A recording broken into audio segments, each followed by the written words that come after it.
Hi guys, haven't been doing much. It's bloody hot out here. It's fishing line. It's plus 32, humidex is up in the high 30s, so I'm only going to be out in the sun for a couple of minutes. But just thought I'd show you a little item that we have here.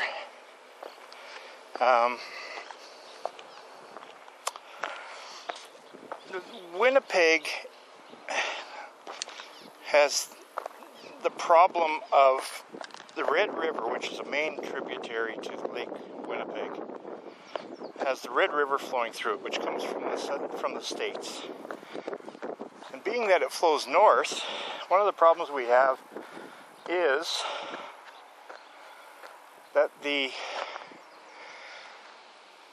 spring thaw and melt sends water our way, but up here it still may be frozen. So Winnipeg is prone to flooding. And this is a town of 800,000 people. In 1950 they had a really devastating flood. Covered a good part of the city, most of downtown. So after that, actually in the 60s, one of the premiers decided that they need to build flood protection for Winnipeg. So they built a thing, and originally it was supposed to be a floodway, which is what it is actually. And people nicknamed it Duff's Folly because they really thought he was nuts. Turns out he was right in what he did and what he ordered to have done. And so they built the Red River Floodway. Now they call it passionately Duff's Ditch. And over the years, since the 60s when it opened, it saved Winnipeg dozens of times from flooding. And the way they do it is they have gates on the river itself. And the floodway diverts off. So what they do is, where the floodway diverts off, there's a bit of a berm higher than the river. So normally the river flows straight through. But in the case of a flood, they have gates that are like huge slices of pie. They're pie-shaped, rounded on edge. And when the flood water gets too high, these things come up, lift up, and restrict how much water goes into the river and backs it up until it starts to flow through the floodway. So what I'm looking at here, I'll show you. This is the floodway gates, as they call it. Now, right now, the water is at about a normal level. And you can see, right now, it's about 2 meters going through the floodway gates. And during periods of flood, it will get up close to where those, just below those stripes. Now, if you look, it's kind of hard for me to see on the viewfinder, but you can see some scuff marks on that side and some fresher concrete, and also on this other gate. That's actually where the gates rise up. They're actually going under this bridge. It's basically like a concrete bottom, or a flat bottom. And those gates rise up I just saw a fish jump. They rise up to restrict the flow of water into Winnipeg, so whatever water is coming into Winnipeg has to spill over the top.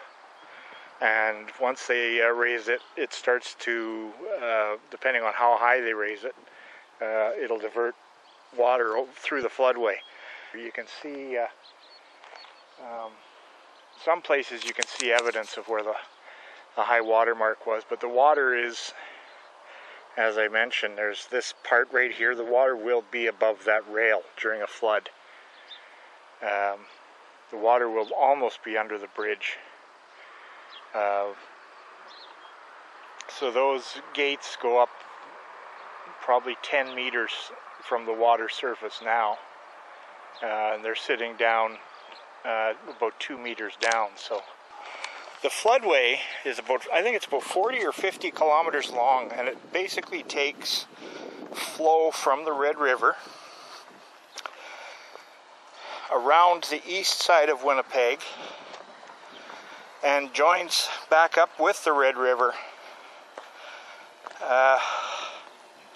around Lockport, north of Winnipeg. And when it was designed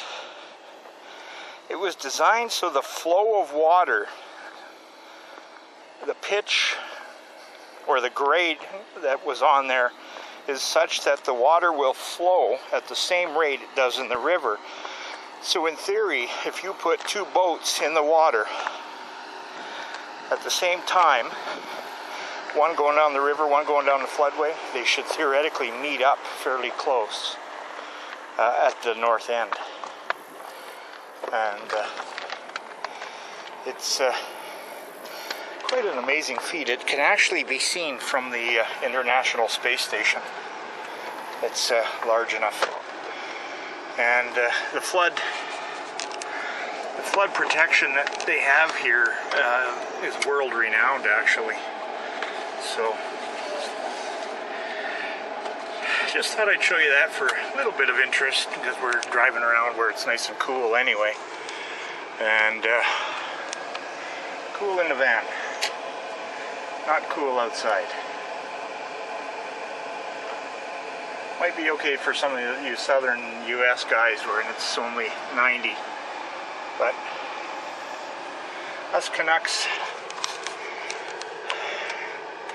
some people like it. I don't. Most people don't. Anyway, just backing on out of here, and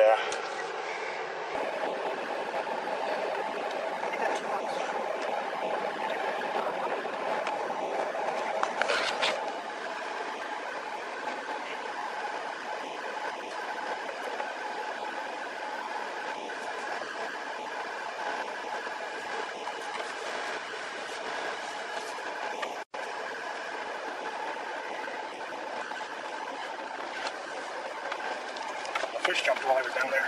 Yeah. So, no, it's... Yeah. We don't need no stinking 4x4. Trying not to bump you with somebody. Just doing this kind of thing.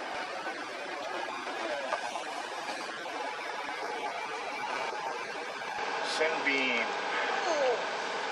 Like it was an Alpine.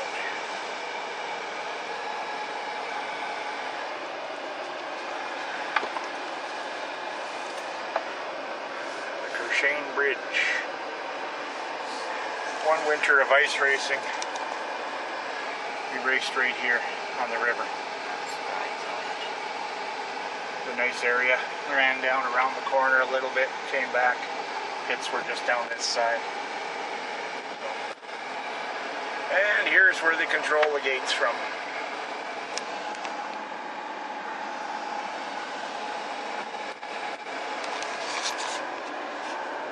There you have it, Red River Floodway. It's hard to see from here, but just by that bend in the river is where the floodway starts. You can see it's kind of built up like a man-made berm all along there.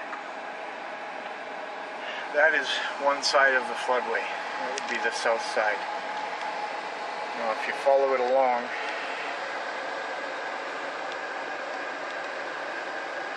there's the first of several bridges.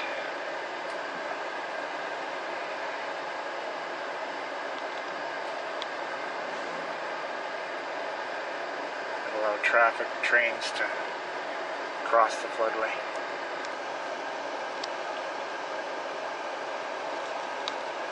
They just expanded the floodway, doubled its capacity. I don't know if you can see how wide it is there, but there's always a bit of water in the bottom, but right now it doesn't look like there's much because of this hot weather we're having. You can see off in the distance the bridge. That's it's I don't know, 4 or 5 miles away. Maybe 3, I don't know. But the floodway goes all the way up from the top edge of that berm to the top edge of that one. They're basically a dike on each side to hold the water in when they have to divert. So there you have it. Originally built, I can't remember how many millions of dollars it cost. And the premier of the province was heckled and people thought he was a total idiot. And I think it paid for itself after the first 2 floods with the money it saved the city in damage from flooding. And there are some years that they don't use the floodway, but I would say 60-70% of the time they divert some of the water through it.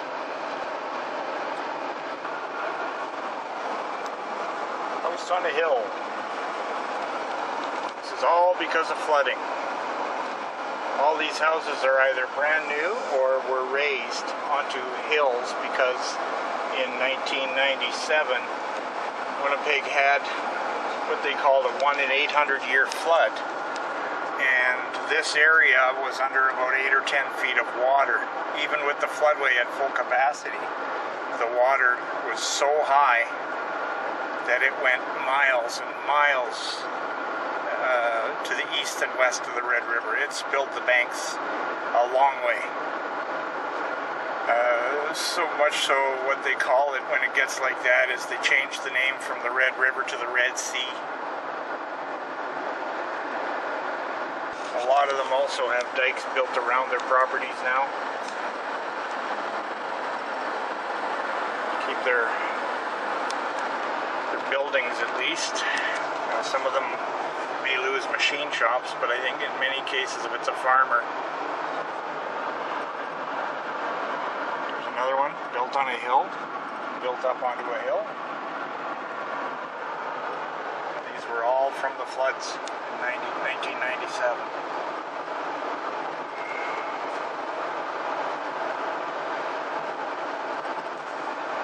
It took several years for people to recover.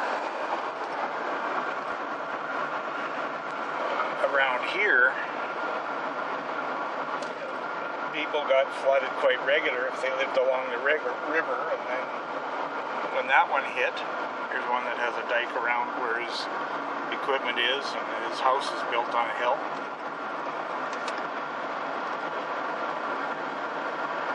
That's just the way they have to live here now. Then there are times in the spring when the flooding gets bad enough that they have to move out of their houses, or they commute to where they park their cars by boat. Yeah, we're sitting here cooking, just like a bunch of the people in the States and who knows where else. Oh. So another thing too is when you get this heat.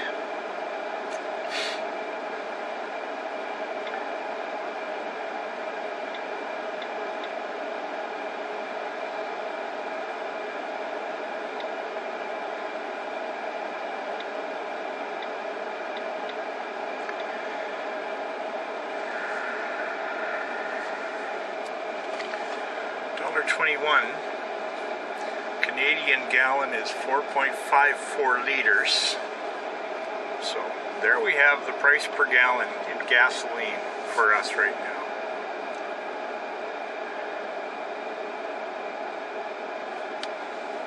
Now Americans is what, 3.88 or something?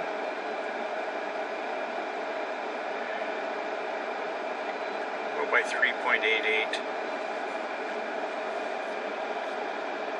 $4.69 for a gallon of gasoline. We're not at our highest either.